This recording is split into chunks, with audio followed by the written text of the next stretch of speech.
email sits in front of us, a phone call comes in, distraction abounds.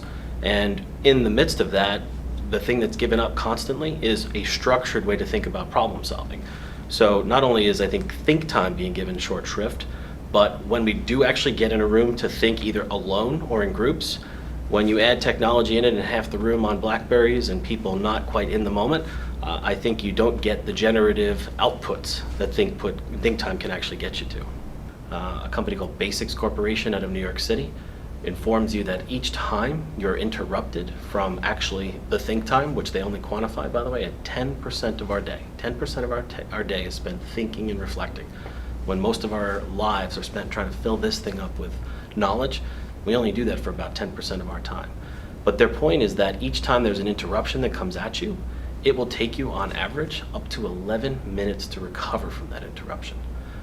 If that happens en masse across thousands of people, we say that productivity is going up, but it seems like it's not, because we're all less than, because we're constantly in a state of interruption. I think that the best decisions, the most informed decisions, particularly in a very complex world, come from stepping back from the data to find a moment of meaning and then give your answer. I created in my mind a set of people that I thought represented reflective thinking, certainly had represented reflection in terms of the outcomes that they were getting in their businesses, and I reached out to them.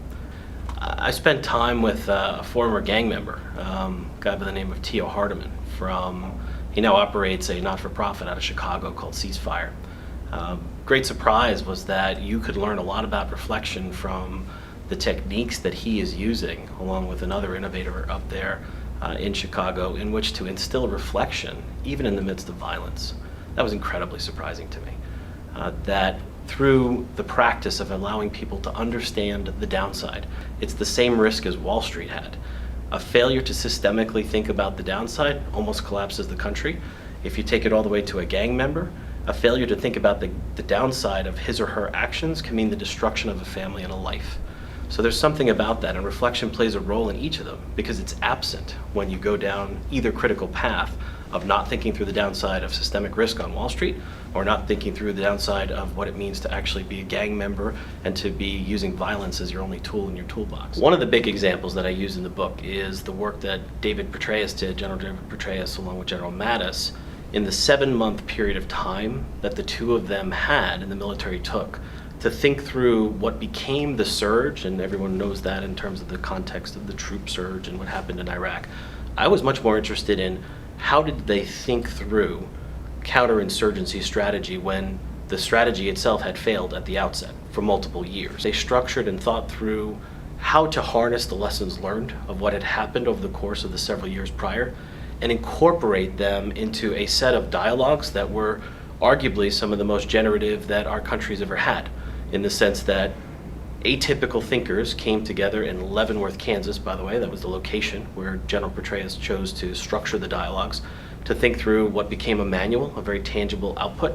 He brought in very atypical people to hear what his strategy was. He didn't let them guide the strategy, but he brought in people who were Vietnam War veterans.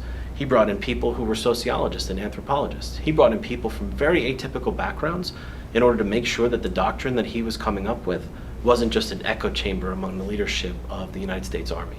That manual became sort of I called it in the book, the sheet music, that clearly soldiers get to riff off of when they're in the middle of the storm, but it became the strategy and the doctrine, if you will, that buttressed it up. So I think it's a very tangible example of where think time, giving time to think, enabled the military to move into ready, aim, and then fire properly in the context of a very complex situation. I did spend some time studying companies that had won the Malcolm Baldrige Award for quality. Why?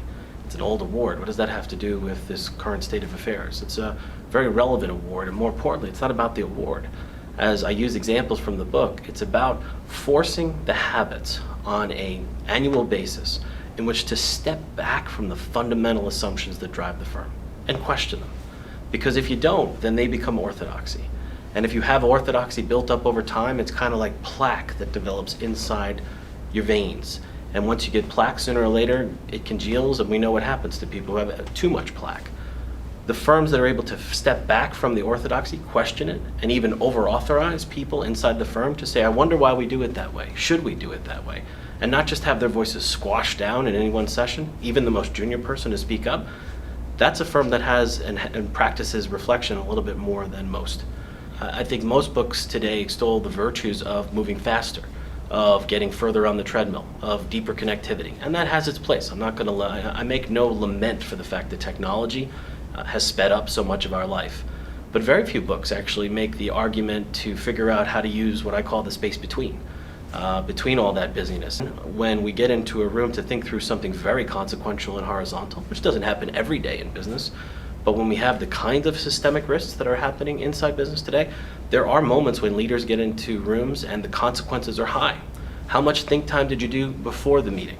When you get into the meeting, is there a set of ground rules that govern the dialogue and the structure of it? What is dialogue? Most people don't even have a definition for it. So my book is attempts to not only give examples of that, because I think people learn by storytelling, but to figure out ways that you can steal and take some of these techniques and bring it back into your organization. That's the benefit in reading the book.